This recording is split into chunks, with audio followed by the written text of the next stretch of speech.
Olá, tudo bem? Hoje vamos mostrar os bastidores e o passo a passo da cirurgia de Holep com a técnica de Millip. Quais são os instrumentos que nós utilizamos, o laser, como é que o paciente é preparado no pré-operatório, como é que é o pós-operatório imediato no quarto desse paciente, como é que é a visita no dia seguinte, como é que o paciente fica, como é que é a alta desse paciente no dia seguinte da cirurgia e também como é que esse paciente fica uma semana depois da cirurgia. Então, todos os bastidores do que acontece em relação à cirurgia de Millip, nós vamos mostrar nesse vídeo. Meu nome é Jairo, tenho 65 anos, estou vindo da Ilha Grande, Angra do Reis, e com os problemas que eu venho tendo com relação à dificuldade de urinar, acordando várias vezes à noite para urinar, ao chegar ao banheiro, urinando antes de chegar ao banheiro, vim por indicação de meu irmão, que fez o mesmo procedimento com o Dr. Pedro Gabris. Aí eu vim procurar esse procedimento, vendo a forma melhor de ter uma melhor qualidade de vida. Hoje vamos mostrar para vocês os bastidores de uma cirurgia de Holep com a técnica de Millip. Hoje um caso interessante de um paciente que eu operei o irmão dele. Ou seja, o irmão dele estava com dificuldade para urinar e procurou, fez a cirurgia e ficou muito bem. Então ele começou a apresentar sintomas também, conversando com o irmão orientou que viesse me procurar para fazer a mesma cirurgia. Então, hoje nós vamos mostrar um pouco dos bastidores, do material, de como é que funciona o laser, quais são os materiais endoscópicos mais finos, que é a cirurgia de Millip, e um pouco do desenrolar dessa cirurgia ao longo desse vídeo. Eu vou mostrar um pouco qual é o instrumental para realizar a cirurgia de Holep com a técnica de Millip. Então, nós temos aqui um ressectoscópio. Esse aqui é um aparelho que a gente vai introduzir na uretra do paciente. É importante a gente avaliar o calibre desses aparelhos. Então a gente tem aqui o aparelho, esse aqui é o aparelho convencional da cirurgia de Holep e esse aqui é o aparelho mais fino. A diferença deles é que um tem aproximadamente 9 milímetros e o outro 6 milímetros. A gente consegue ver muito bem aqui, aproximando, a diferença do calibre desses dois aparelhos. Então a gente vai conseguir perceber muito bem, quando a gente for passar esse aparelho dentro da uretra, esse aparelho mais fino ele passa um pouco mais suave, então com menos risco de provocar algum tipo de trauma e dor pós-operatório. Nós temos aqui também as fibras, né, que são utilizadas. Aqui são as fibras a laser. A gente utiliza essas fibras para poder descolar o aparelho, o adenoma da cápsula prostática. E no final, depois de liberar todo o adenoma, nós utilizamos um nefroscópio, né, que é um aparelho que entra pela uretra também, para aspirar e triturar todo o adenoma. Então essa aqui é a máquina de laser que nós utilizamos para realizar a cirurgia. É uma máquina, vocês podem ver, é uma máquina bem robusta, né? Uma máquina grande, aproximadamente 200 quilos. É com essa máquina acoplada a uma fibra laser, nós vamos fazer a parte que libera o adenoma da cápsula. Então a parte que nós chamamos a parte de enucleação da próstata. A gente descola todo o adenoma da cápsula. E depois nós vamos fazer a parte da morcelação, que eu vou mostrar para vocês com outro aparelho. Então esse aqui é o aparelho de morcelação, né? É um morcelador que a gente entra no final da cirurgia para poder triturar todo o tecido adenomatoso que nós descolamos. Nós temos essas lâminas, essa lâmina entra uma dentro da outra e ela vai girando. Eu vou mostrar para vocês durante o funcionamento, no momento da cirurgia, como é que ocorre essa trituração desse adenoma e essa aspiração de toda a parte do tecido. Depois a gente vai encaminhar para a biópsia para saber se tem alguma alteração ou não nesse tecido prostático. Então vamos começar aqui a cirurgia. Essa é a parte que a gente começa passando o aparelho por dentro do canal da urina. Então tem soro na frente, na ponta, né, abrindo esse canal. Então o que a gente percebe que na medida que a gente passa esse aparelho mais fino, né, a uretra tem aproximadamente de 9 a 10 milímetros. Então, os aparelhos convencionais eles têm aproximadamente 9 milímetros. Então, ela passa muito justo na uretra. Com esses aparelhos mais finos, que é o aparelho de Millip, a gente introduz aparelhos de aproximadamente 6 a 7 milímetros. Então a entrada na uretra é muito mais suave. E é comum a gente se deparar nessa situação aqui, ó, que é um estreitamento fisiológico da uretra. Com o aparelho mais grosso, provavelmente ia provocar um trauma aqui.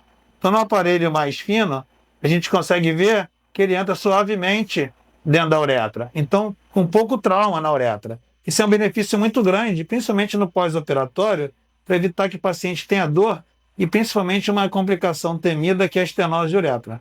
Então, mostrando um pouco da próstata, né? Essa próstata tem mais ou menos 100 gramas, com crescimento dos 2 lobos, a uretra está bem fechada. Isso aqui é o veromontano, onde as pessoas normalmente têm a ejaculação, né? Então, a gente olha para frente, a gente não consegue ver o interior da bexiga. A gente vai passando o aparelho, introduzindo o aparelho, né?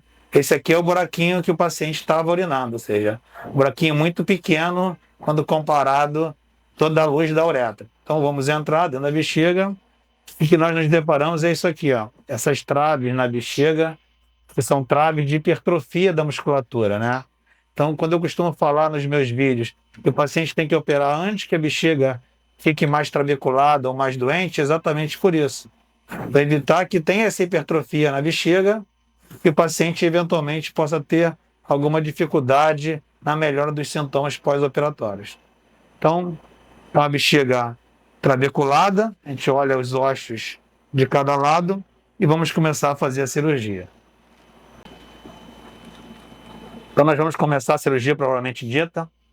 É importante sempre olhar a parte inicial da próstata, onde é que fica a questão do esfíncter. A gente consegue ver, tem um lobo da próstata aqui, do outro lado também. Então, a gente começa a cirurgia marcando exatamente essa área que é a questão do esfíncter, para fazer uma boa dissecção dessa parte inicial do esfíncter e que o paciente não tenha nenhum tipo de dificuldade para urinar depois da cirurgia.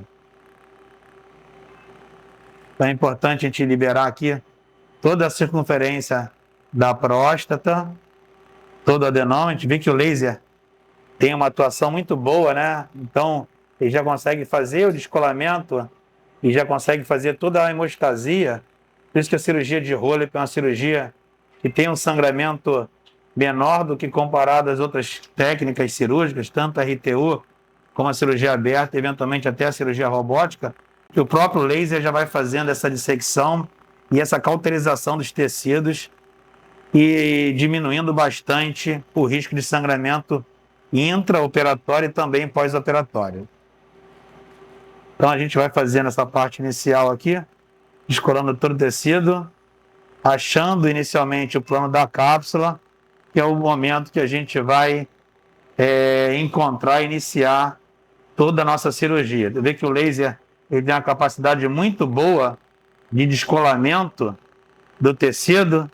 Ele já vai fazendo esse descolamento, e na medida que ele faz esse descolamento, ele também já vai cauterizando esses pequenos vasos sanguíneos e evitando que o paciente tenha sangramento aqui durante a cirurgia.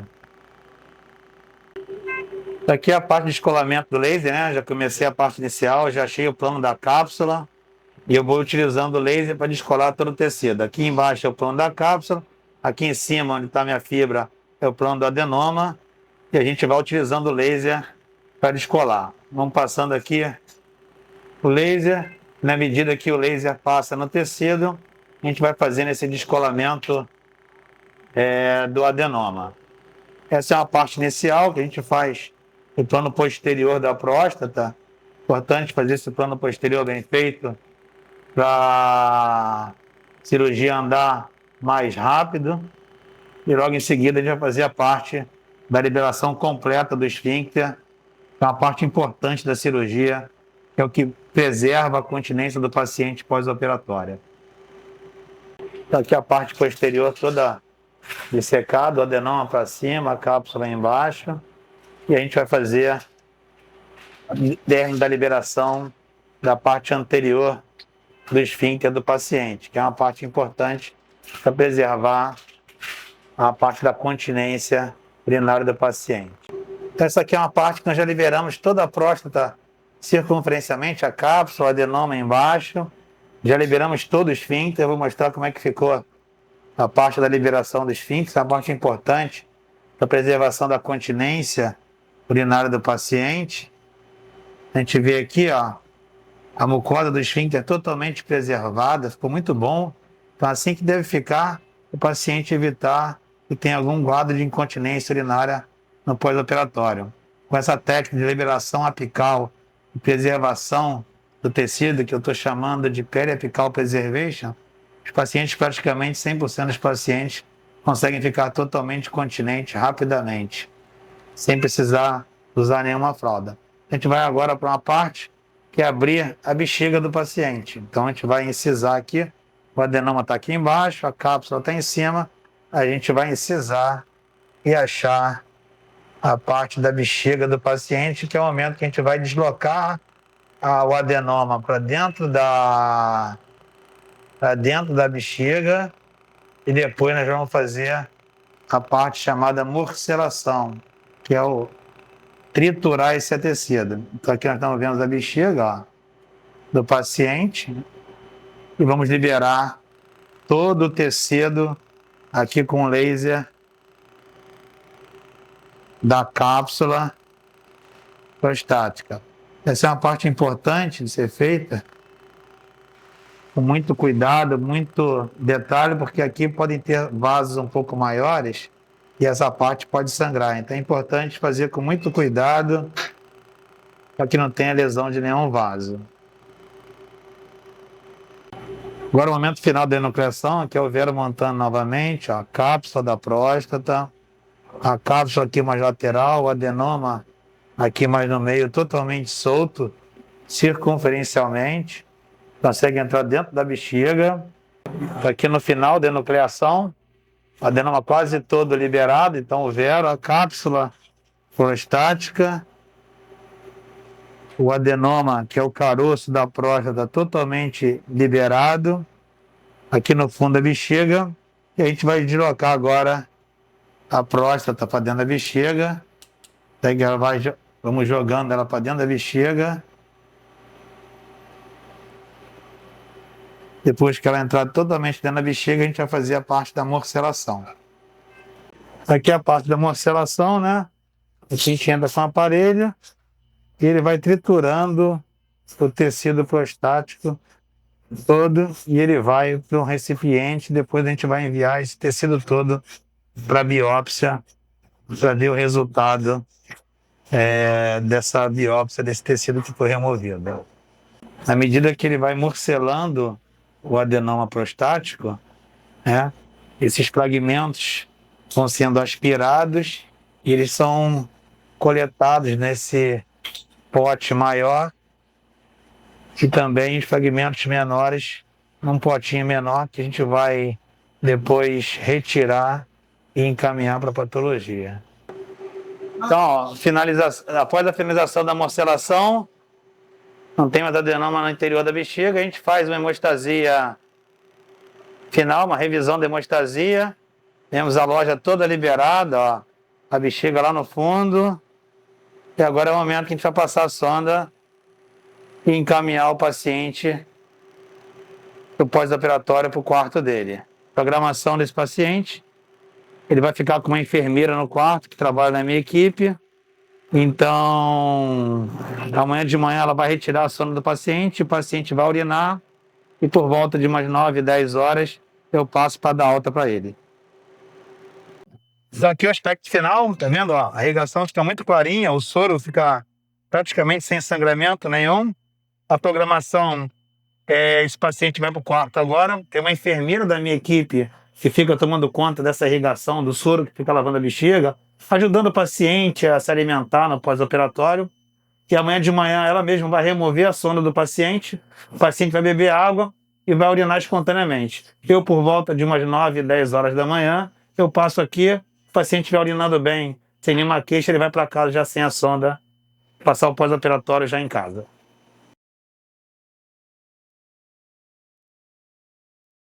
Então, seu Jairo, está tendo alta agora. O que você pode fazer e o que não pode fazer? Pode andar, pode dirigir, pode sair de casa, pode subir escada. As coisas simples pode fazer tudo. O que não pode fazer? Relação sexual e esforço físico. Isso pelo menos 10 dias você tem que esperar para poder voltar a fazer relação sexual ou esforço físico. Mas as coisas do dia a dia você pode fazer tudo. Então, agora eu tô te dando alta, liga para Rafaela, liga para Thaís, marca com ela um retorno daqui a 10 dias. A gente faz a revisão, depois dessa revisão eu te libero para voltar à vida normal. Ok. Tá bom? Ok. Um abraço. Obrigado. Após a cirurgia, eu volto para a revisão e melhorou bem minha qualidade de vida. Acordava diversas vezes para urinar e já voltou ao normal, conseguindo dormir bem e terminou o sangramento logo com 2 dias, 2, 3 dias terminou o sangramento e no momento só com uma pequena ardência e com a certa medicação que o doutor passou, isso já vai passar logo. E melhorou bem minha qualidade de vida. Eu estou voltando com um tipo de vida normal. Inclusive, estou me sentindo muito bem na parte sexual. Voltou à normalidade.